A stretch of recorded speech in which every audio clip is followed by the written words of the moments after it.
Hello, Hello. Doc. Sorry. Ano pong Hi! ginagawa niyo, Doc? Ako, bumibili kami ng food processor ni Tin. Hello, Hi, Tin! Tin. Sorry guys, mahihain yan si Tin. Kasi may ginawa si Tin na parang cauliflower. Kasi hindi ako nag-rice. Yes. So parang ginawa niya, parang chinop-chop niya yung cauliflower. So naging cauliflower rice. Yes. Ano siya guys? Tingnan mo, Tin. Go.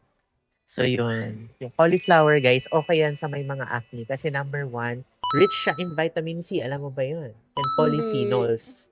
So okay Okay. yan, nakaka-decrease yan ng mga oxidative stress, inflammation. So anything Yes. that helps with inflammation, okay yan for acne. Nakaka-help din ng cauliflower para mag-balance sa mga hormones natin.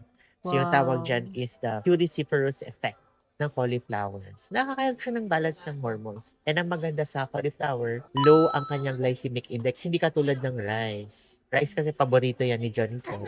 Sorry naman, Doc.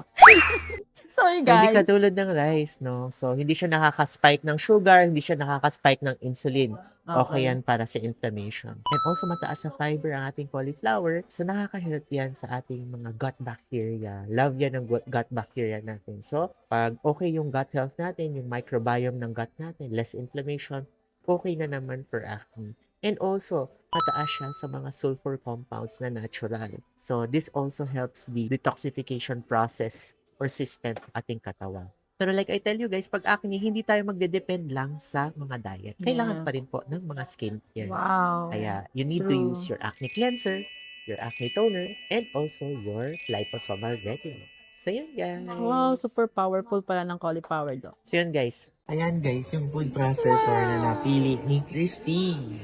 Babalitaan ko kayo sa ano natin, sa cauliflower rice. Okay. Bye, Bye. Doc. Thank you.